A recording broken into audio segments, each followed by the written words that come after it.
नमस्कार मित्रों, क्या आपने कभी सोचा है कि अगर पूरी पृथ्वी अचानक जल में डूब जाए तो क्या होगा? पुराणों में एक ऐसी घटना है का वर्णन मिलता है जिसे हम महाप्रलय कहते हैं। लेकिन उस विनाश के समय भगवान नारायण ने एक ऐसा अवतार लिया जिसने पूरी सृष्टि को विनाश होने से बचा लिया। वह अवतार था मत्स्य अवतार। बहुत समय पहले एक धर्मात्मा और न्यायप्रिय राजा थे जिनका नाम था राजा सत्यव्रत। एक दिन राजा सत्यव्रत नदी के किनारे स्नान कर रहे थे। जैसे ही राजा ने हाथ में पानी लिया, उसी समय उनके हाथ में एक छोटी सी मछली आ गई।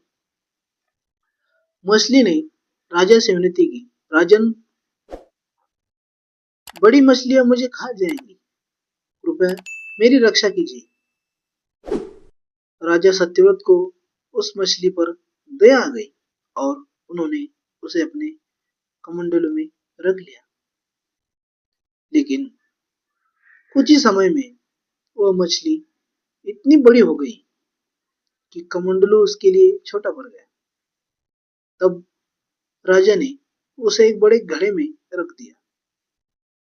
कुछ समय बाद वह घड़ा भी छोटा पड़ गया।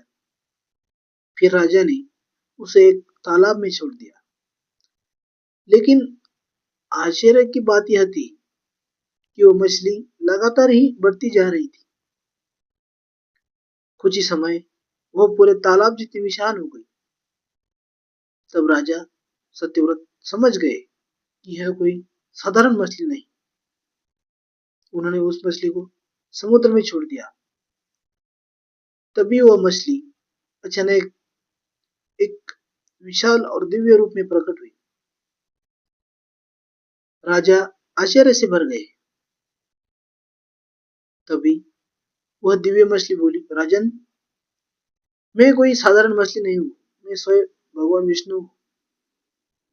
यह था भगवान विष्णु का मत्स्य अवतार।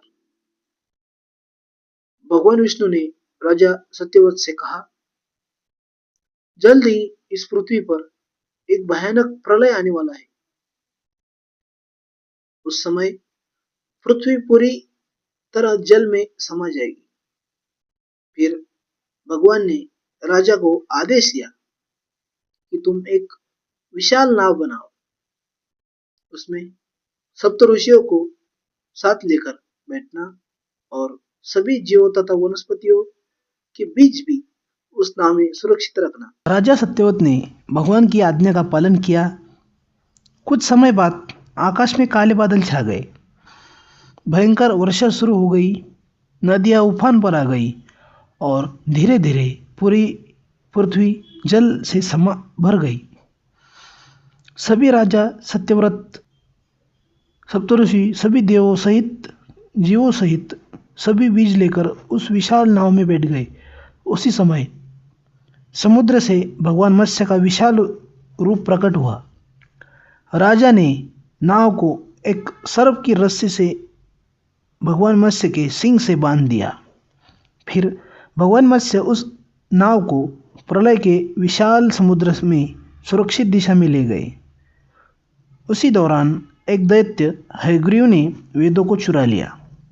भगवान मत्स्य ने उस दैत्य से युद्ध कर अंततः उस पर विजय प्राप्त की और वेदों को प्राप्त कर लिया। फिर उन्होंने वेदों को ब्रह्मा जी को सौंप दिया और कुछ समय बाद प्रलय का जल धीरे धीरे शांत होने लगा। जल घटने लगा और नई धरती दिखाई देने लगी। भगवान मत्स्य ने राजा सत्यव्रत को आशीर्वाद दिया और आगे चलकर वही राजा वैश्वत मनु बने, जिनसे नई मानव सृष्टि की शुरुआत हुई। इस प्रकार भगवान विष्णु के मत्स्य अवतार ने सृष्टि को तबाह होने, बर्बाद होने से बचा लिया। अगर आपको यह वीडियो पसंद आया तो चैनल को सब्सक्राइब ज़रूर करें और ऐसे ही रोचक धार्मिक कथाओं के लिए जुड़े रहिए।